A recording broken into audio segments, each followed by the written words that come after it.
சாய்ராம், ஜெய் ஜெய் சாய்ராம். நம்ம சாயன்பர்கள் எல்லாரும் எப்படி இருக்கீங்க? எல்லாரும் நல்லா இருப்போம். ஓம் சாய்ராம். இந்த அழகான இரவில் உன் சாயப்பா உன்னிடம் பேசுவதற்காகவே வந்திருக்கிறேன். நம்பிக்கையோடு இரு. நாளை உனக்காக ஒரு ஆச்சரியம் காத்து கொண்டிருக்கிறது. இப்படித்தான் கூறிக்கொண்டே இருக்கிறீர்கள் தினமும். ஆனால் எதுவுமே என் வாழ்க்கையில் நிகழவே இல்லை. எந்த அதிசயமும் என் வாழ்வை இது நாள் வரை நிகழ்ந்ததே இல்லை. நான் ஒவ்வொரு இரவும் நம்பிக்கையோடு தான் உறங்க செல்கிறேன். நாளை எனக்கான நாளாக இருக்கும் என்ற நம்பிக்கையோடு தான் நான் உறங்குகிறேன். காலை கண் விழிக்கும் பொழுதும் நம்பிக்கையோடு தான் கண் விழிக்கிறேன். ஆனால் நாட்கள்தான் நகருகிறதே தவிர என் வாழ்க்கையில் எந்த ஒரு திருப்பமும் ஏற்றமும் இதுவரை நிகழவே இல்லையே என்றுதானே கூறுகிறாய்? சாயிநாதரே, அனைவரும் நிம்மதியாக உறங்கிக் கொண்டிருக்கும் இந்த நேரத்திலும் கூட நான் மட்டும் கண்ணீர் வடித்துக் கொண்டிருக்கிறேனே, எனக்கு மட்டும் ஏன் இந்த வேதனை? தனிமையாக இருப்பது என்னை மேலும் வேதனை அடைய செய்கிறது என்றுதானே யோசித்துக் கொண்டிருக்கிறாய்? என் பிள்ளையே, இது நாள் வரை நம்பிக்கையோடு தானே இருந்தேன் என்று கூறுகிறாய். அப்படியென்றால் இன்று அதைவிட ரெட்டிப்பு நம்பிக்கையோடு ரெட்டிப்பு மகிழ்ச்சியோடு இதை முழுவதுமாக கேட்டுவிட்டு நிம்மதியாக இன்று இரவை கடந்து வா. நாளை நீ எதிர்பார்த்த அந்த இடத்திலிருந்து ஒரு நல்ல நிகழ்வு, ஒரு நல்ல மாற்றம், ஒரு நல்ல செய்தி, உன் மனம் குளிரும் ஒரு மங்கள செய்தி உன் செவிகளில் வந்து எட்டும். நாளை நீ கண் விழிக்கும் பொழுது சாயி சாயி என்று சொல்லிக்கொண்டுதான் விழிப்பாய். உனக்கான அந்த நல்ல செய்தி உன் காதுகளில் வந்து விழும். உடனே ஓடோடி வந்து நான் எங்கு இருக்கிறேன் என்பதை கண்டுபிடித்து என்னிடம் வந்து நன்றி சொல்வாய். உன் கண்களில் ஆனந்த கண்ணீர் வரும். அப்பொழுதும் அந்த கண்ணீரை துடைக்க நான் உன் அருகிலேயே இருப்பேன் என்பதை மறந்தே விடாதே. நம்பிக்கை வெற்றியோடு வரும். ஆனால் வெற்றி நம்பிக்கை உள்ளோரிடம் மட்டுமே வரும். அந்த வெற்றி உன்னிடம் கண்டிப்பாக வரும். ஏனென்றால் உன்னிடம் நம்பிக்கை நிறையவே இருக்கிறது. நீ என்னுடைய பொக்கிஷம். உன்னிடம் நம்பிக்கை மிக அதிகமாக இருக்கிறது என்பது எனக்கு நன்றாகவே தெரியும். எதற்குமே கலங்காதே. எது வந்தாலும் நம்பிக்கையை மட்டும் இழந்து விடாதே. இருளான வாழ்க்கை என்று கவலை கொள்ளாதே.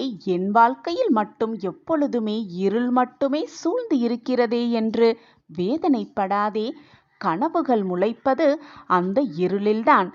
இருள் மறைந்தால்தான் வெளிச்சம் பிறக்கும். இதுதான் வாழ்க்கையின் நியதி. உன்னுடைய இருளும் மலையப் போகிறது. உனக்கான பிரகாசமும் விடியப் போகிறது என்பதை நம்பிக்கையோடு நம்பு. நீ எவ்வளவு தூரம் உன்னால் செல்ல முடியும்? சென்றாலும் உன்னால் வெற்றி அடைய முடியுமா என்று கேலி பேசுகிறார்களா உன்னை பார்த்து? நீ அவற்றை காதில் வாங்கிக் கொள்ளாதே. காதில் வாங்கிக் கொள்ளாமல் உன்னுடைய பயணத்தை ஓடிக்கொண்டே இரு, போராடிக்கொண்டே இரு, நடந்து கொண்டே இரு. அவர்கள் சொற்கள் உன் காதில் விழாத தூரம் வரை உயர்ந்து சென்று கொண்டே இரு. அப்பொழுது உன்னிடம் பேச யாருமே இருக்கவே மாட்டார்கள். ஏனென்றால் நீ சிகரத்தை தொட்டிருப்பாய். ஒவ்வொரு நாளும் விடியும் போது ஒரு எதிர்பார்ப்போடே விடுகிறது. நீயும் அந்த எதிர்பார்ப்போடையே உன்னுடைய ஒவ்வொரு நாளையும் முழிக்கிறாய். ஒவ்வொரு நாளும் முடியும் பொழுது ஒரு அனுபவமாக எடுத்துக்கொள். ஒவ்வொரு அனுபவம் உன் வாழ்க்கையில் நீ மிக பிரகாசமாக உயர்வதற்கான வழிகளாகவே இருக்கும். நம்பிக்கையோடு இரு. எதையுமே வாழ்க்கையில் சாதித்தே விடலாம். எதையும் எதிர்கொண்டு வாழ பழகிக்கொண்டால் உனக்கு வரும் இன்னல்களும் துரோகங்களும் தோல்விகளும் கூட உனக்கு பயமே இல்லாமல் முடியும். வாழ்வில் முன்னேற வேண்டுமென்றால் உன் கால்களால் நடந்து போய்கொண்டே இரு. மற்றவர்களின் முதுகில் ஏறி போக நினைக்காதே. மற்றவர்களின் வழியிலும் செல்ல நினைக்காதே. உனக்காக ஒரு தனி பாதையை உண்டாக்கி கொண்டு அந்த பாதையில் நீ சென்று கொண்டே இரு. யார் சொல்லுவதையும் காதில் வாங்கிக் கொள்ளாமல் நம்பிக்கையோடு புன்னகையோடு உன் வழியில் நீ வடித்த பாதையில் சென்று கொண்டே இரு. உன்னுடைய பாதைகளை மலர் பாதையாக மாற்றும் வேலையை உன் சாயப்பா நான் செய்வேன். ஒன்றை நன்றாக புரிந்து கொள் என் பிள்ளையே. நீ விரும்பியதை, எதை நீ அதிகமாக விரும்புகிறாயோ அதை மற்றவர்களுக்கு கொடு. இதன் பொருள் என்னவென்று தெரியுமா? நீ பிறரிடம் எதிர்பார்க்கும் அன்பு, மரியாதை போன்றவைகளை பிறர் எதிர்பார்ப்புக்கும் முன் கொண்டு போனால் உனக்கானது உன்னை தேடி வரும். மற்றவர்களுக்கு நீ அதை வாரி வாரி குளத்தால் உனக்கு இரட்டிப்பு பன்மையாக அது உனக்கு வந்து சேரும். இதுதான் வாழ்க்கையின் ரகசியம். எப்பொழுதுமே குடையினால் மழையை ஒருபோதும் தடுத்து நிறுத்தவே இயலாது. ஆனால் நம்மை மழையின் போது நனையாமல் கம்பீரமாக நிற்க வைக்கும் அந்த குடையே. அதுபோலத்தான் நம்பிக்கை சில நேரங்களில் வெற்றியை தராமல் இருக்கலாம். ஆனால் வாழ்வில் பெரிய பெரிய சவால்களை எதிர்கொள்ள சக்தியை அந்த நம்பிக்கை தரும். இதுதான் வாழ்க்கையின் ரகசியம். நம்பிக்கையோடு இரு. எதற்குமே வீணாக கவலைப்படாதே. காரணம் இல்லாமல் கவலையே படாதே. காரணம் இருந்தால் கூட கலக்கம் கொள்ளாதே. எதுவும் கடந்து போகும். இதுவும் கடந்து போகும். எதுவும் போய்கொண்டுதான் இருக்கும். எதுவுமே உன்னால் தடுத்து நிறுத்த இயலாது. ஒருவரின் மனதை உடைக்க, ஒருவரை காயப்படுத்த, ஒருவரின் மனதை வேதனைப்படுத்த, மனதை ரணமாக்க எவராலுமே முடியும். ஆனால் அந்த ரணப்பட்ட மனதை, காயப்படுத்த மனதை, கஷ்டப்படுத்திய மனதை தேற்றுவதற்கும் ஆறுதல் சொல்வதற்கும் ஒரு சிலரால் மட்டுமே முடியும். அது உன்னால் முடியும். எப்பொழுதுமே மற்றவர்களுக்கு நன்மை செய். மற்றவர்கள் நன்றாக இருக்க வேண்டும் என்பதை மட்டுமே சிந்தனை செய். மறந்தும் கூட மற்றவர்களுக்கு துன்பத்தை விளைக்கும்படி எந்த செயலையும் செய்யாதே. மறந்தும் கூட மற்றவர்களின் மனதை எந்த விதத்திலும் காயப்படுத்தாதே. மற்றவர்கள் காயப்பட்டால் அது மீண்டும் உன்னையே வந்து சேரும், பல 100 மடங்காக. எனவே மற்றவர்களுக்கு எப்பொழுதுமே நன்மை செய். நன்மையை மட்டுமே சிந்தனை செய். நல்ல எண்ணங்களை மட்டுமே சிந்தித்து கொண்டிரு. உன் எண்ணம் போல் உன் வாழ்வும் நல்ல விதமாகவே அமையும். நன்மையாகவே முடியும். அதுவும் நிரந்தர நன்மையாகவே முடியும். எது வந்தாலும் துவண்டு போகாதே. முடிந்ததை நினைத்து எப்பொழுதும் வருந்தாதே. வரப்போவதை நினைத்து எப்பொழுதும் எந்த நொடியும் பயப்படாதே. வருவது வரட்டும், போவது போவட்டும், இருப்பது இருக்கட்டும் என்று முடிவை செய்துவிட்டு இப்பொழுது இந்த நொடி, இந்த நேர வாழ்க்கையை மகிழ்ச்சியாக சந்தோஷமாக வாழ பழகிக்கொள். உனக்கு துணையாக எப்பொழுதும் நான் உன் அருகிலேயே இருப்பேன் என்பதை எந்த நொடியும் மறந்தே விடாதே. நான் உன்னோடு பயணம் செய்து கொண்டே இருக்கிறேன். உன் வாழ்க்கையில் நீ ஏற்றமாக வாழ்க்கை வாழ்ந்தாலும் சரி, துன்பமான வாழ்க்கை வாழ்ந்தாலும் சரி, அனைத்திற்கும் உனக்கு துணையாக இருப்பேன். நீ சந்தோஷமாக இருக்கும் பொழுது நானும் மகிழ்ச்சி அடைவேன். நீ வேதனையோடு இருக்கும் சமயத்தில் உனக்கு ஆறுதல் கூற, 4 வார்த்தைகள் ஆறுதல் கூற நான் உன் அருகிலேயே இருப்பேன் என்பதை மறந்து விடாதே. நான் இருக்கிறேன். உன்னுடைய எல்லா பிரச்சனைகளிலிருந்தும் நீ விடுபட்டு, உன்னுடைய எல்லா கஷ்டங்களிலிருந்தும் நீ விழுந்து, நீ வெற்றி பெறுவதற்கான அத்தனை வழிகளையும் நான் உனக்கு காட்டிக்கொண்டே இருப்பேன், எப்பொழுதும் எந்நாளும். சாயிநாதரே, இத்தனை நாளமாக நான் காத்து கொண்டிருக்கிறேன். இனி எத்தனை நாள்தான் காத்து கொண்டே இருக்க வேண்டும் என்று பொறுமையோடும் பொறுமையை இழந்தும் நீ இருப்பதை என்னால் உணர்ந்து கொள்ள முடிகிறது என் பிள்ளையே. நீ சொல்லிதான் எனக்கு புரிய வேண்டும் என்றில்லை. நீ சொல்லாமல் அனைத்தையும் நான் புரிந்து கொள்வேன். அதுதான் உன்னுடைய தகப்பனின் வேலை. உனக்கான நிம்மதியை, உனக்கான சந்தோஷத்தை நான் உன்னிடம் கொண்டு வந்து சேர்ப்பேன். சாயிநாதரே, எனக்கு வேறு எதுவுமே வேண்டாம். என் வாழ்க்கையில் நிம்மதியாய் மட்டும் கொடுத்தால் போதும், நிம்மதியாக வாழ்ந்தால் போதும் என்று என்னிடம் கேட்ட என் பிள்ளைக்கு அந்த நிம்மதியை தர நான் முடிவு செய்துவிட்டேன். அதற்கான திட்டத்தையும் தீட்டிவிட்டேன். காசு, பணம், செல்வம் என்று நான் எதுவும் ஆடம்பரமாக வாழ்வதற்கான வழியை நான் உங்களிடம் கேட்கவில்லை. என் வாழ்க்கையில் பிரச்சனை இல்லாத வாழ்க்கையும் நிம்மதியான வாழ்க்கையையும் கொடுங்கள் சாயிநாதரே என்றுதானே நான் உங்களிடம் மீண்டும் மீண்டும் கேட்டுக்கொண்டே இருக்கிறேன்.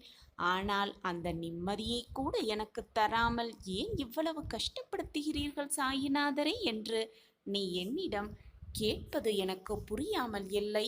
நீ பாவ புண்ணிய கணக்குப்படி, நீ செய்த பாவ புண்ணிய கணக்குப்படி, உன் கர்மாவின்படி நீ கஷ்டங்களை அனுபவித்துக் கொண்டிருக்கிறாய். அந்த கஷ்டத்தை உன்னை தவிர வேறு யாரும் அனுபவிக்கவே முடியாது. நீதான் அதை அனுபவித்தே ஆக வேண்டும். உன் கர்மாவை கழித்தேதான் தீர வேண்டும். இதுதான் வாழ்க்கையின் நியதி. ஆனால் அதை கழிப்பதற்கான அத்தனை வழிகளையும் நான் உனக்கு கொடுத்து கொண்டே இருப்பேன். பயப்படாதே. எதை கண்டும் நம்பிக்கையை மட்டும் இழந்து விடாதே. கஷ்டம் வருகிறதே என்று சோர்ந்து உட்கார்ந்து விட்டால் உன் வாழ்க்கையை யார் வாழ்வது? அனைத்தையும் பார்த்து கொள்ளலாம் என்ற தைரியமும் தன்னம்பிக்கையும் உன் மனதில் இருந்தால் போதும். நீ நினைப்பதற்கு மேலாகவே உன் வாழ்க்கையில் நீ சாதிப்பாய். உனக்கு துணையாக எப்பொழுதும் உன் அப்பா உன் அருகிலேயே இருந்து உன்னை ரட்சிப்பேன் என்ற நம்பிக்கை மட்டும் உன் வாழ்வில் இருந்தால் போதும். அனைத்தையும் நான் பார்த்து கொள்கிறேன். என் மீது முழுமையாக நம்பிக்கை வை. நான் இருக்கிறேன். உன் வாழ்வில் விலகி சென்றது எல்லாம் உன்னை தேடினே வரும் நேரம் நெருங்கி இருக்கிறது குழந்தையே. சந்தோஷமாக இரு, ஆனந்தமாக இரு. ஒளிமிகுந்த வாழ்க்கையை வாழ இருள் சூழ்ந்த வாழ்க்கையை கடந்து தான் ஆக வேண்டும்.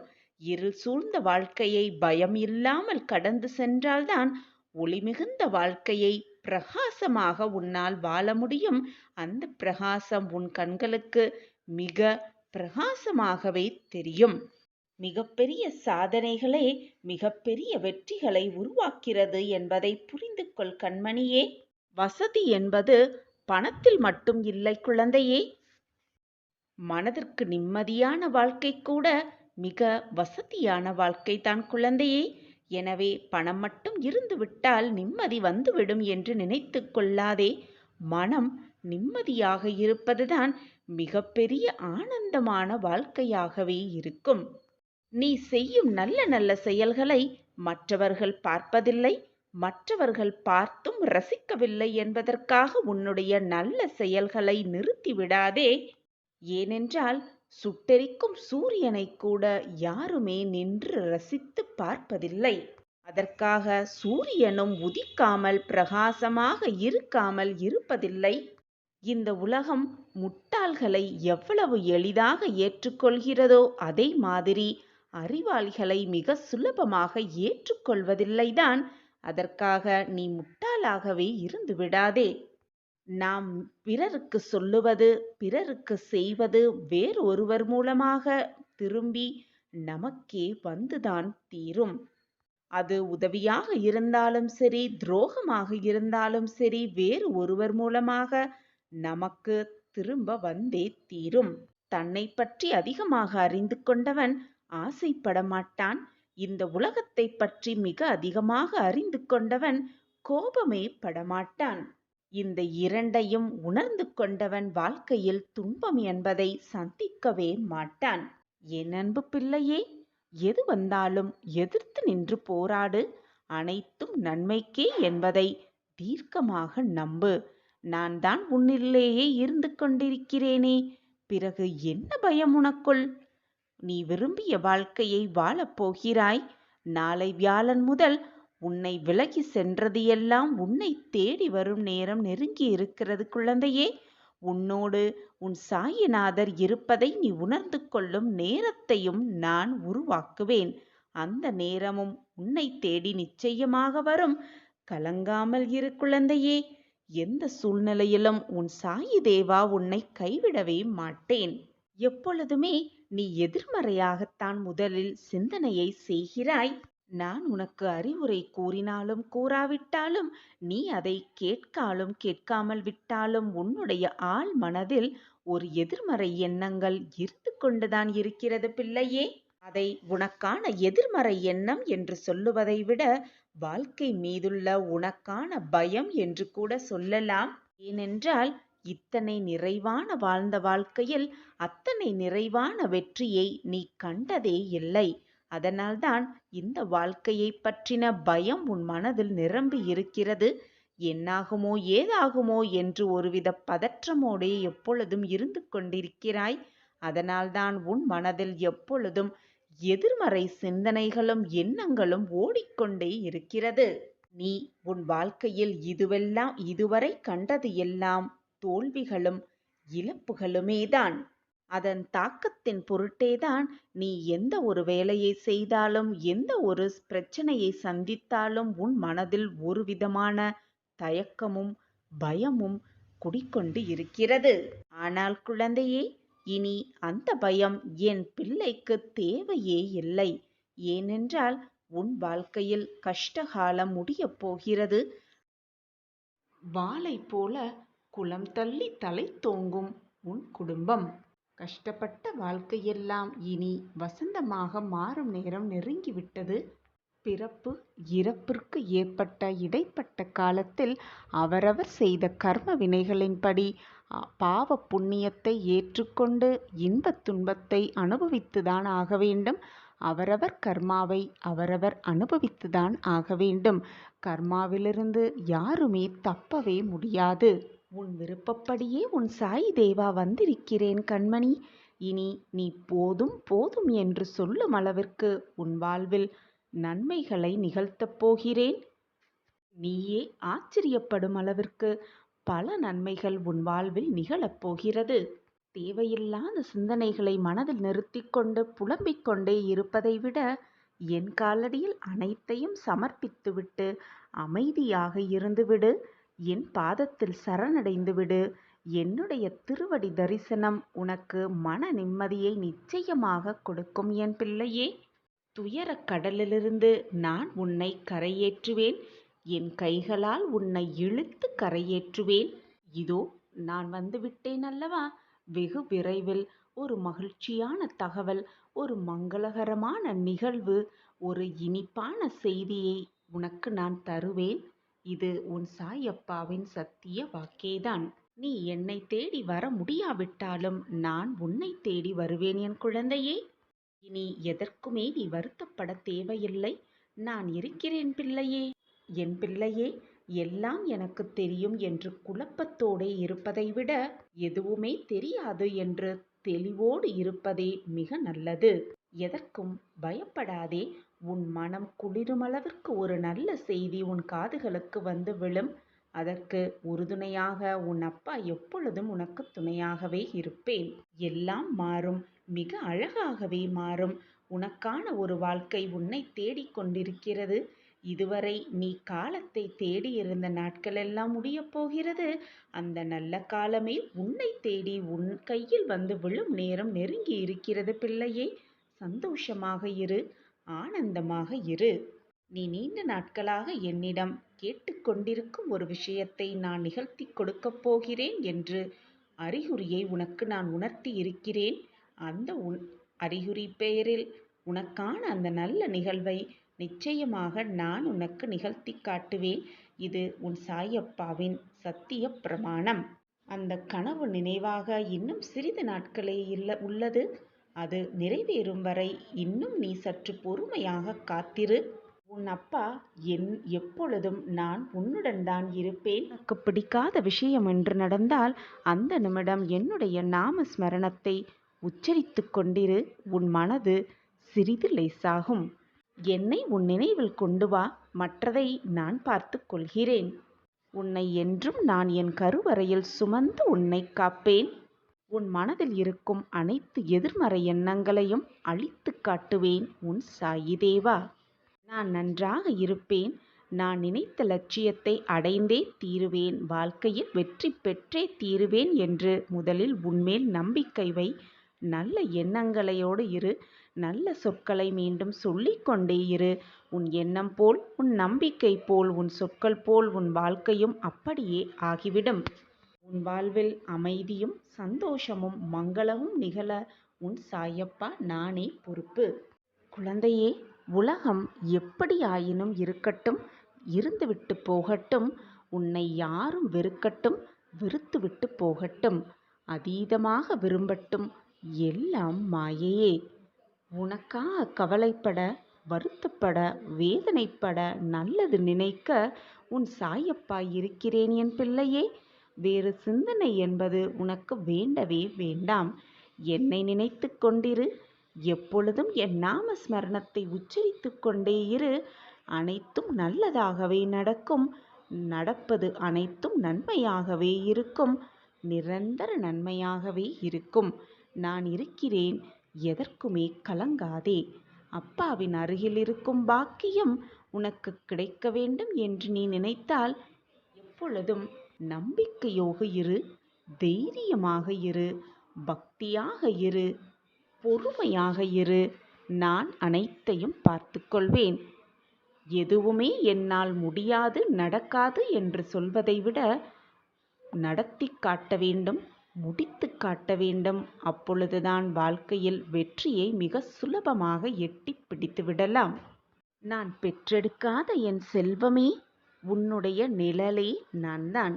உன்னுடைய அசைவுகளை வைத்தே உன்னை அறிந்து கொள்பவன் உன் சாயிதேவா. உன்னுடைய பிரச்சனைதான் என்ன, உன்னுடைய கவலைகள் தான் என்ன என்பது எனக்கு நன்றாகவே தெரியும். நீ சொல்லித்தான் எனக்கு தெரிய வேண்டும் என்றில்லை. எனக்கு எல்லாமே தெரியும் என் குழந்தையே. எதை பற்றியும் கலங்காதே. உன்னுடைய வெற்றிக்கு வழிவகுப்பவன் நானே. உன் வெற்றியை தீர்மானிப்பவனும் நானே.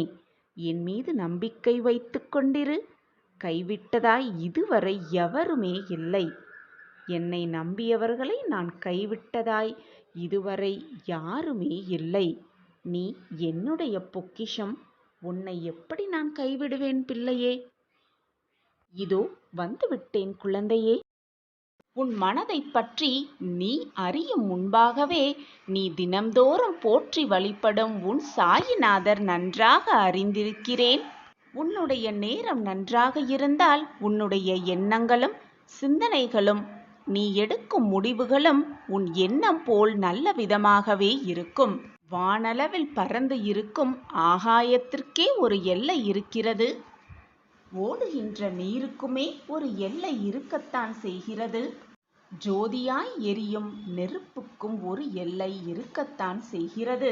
கண்ணிற்கே தெரியாத காற்றுக்கு கூட ஒரு எல்லை இருக்கத்தான் செய்கிறது. ஐம்பஞ்சபூதங்களுக்குமே எல்லை என்ற ஒரு அளவை இறைவன் கொடுத்துதான் இருக்கிறார். இந்த அடிப்படையில் உருவாகினதுதான் இயற்கை. அப்படி இருக்கும் பொழுது நம் வாழ்க்கையில் வரும் சுக துக்கங்களுக்கு அந்த இறைவன் எல்லை வைத்திருக்காமலா போய்விடுவார்? நிச்சயமாக ஒரு எல்லை இருக்கும். துன்பம் ஒன்று வந்தால் அதற்கான எல்லை முடிந்தவுடன் இன்பம் ஒன்று வந்துதான் தீரும். அதுதான் வாழ்க்கை. 1000 போராடி போராடி பார்த்தாலும் மீண்டும் வாழ்க்கையில் துன்பம் வந்து கொண்டே இருக்கிறதே என்று சலித்து போய்விடாதே. நம்பிக்கையை எப்பொழுதும் கைவிட்டு விடாதே. போராடும் குணத்தையும் விட்டு விடாதே. போராட போராட நிச்சயமாக கதவு திறக்கும். நல் வாழ்க்கைக்கான கதவு திறக்கும் என்ற நம்பிக்கையோடு போராடிக்கொண்டே இரு.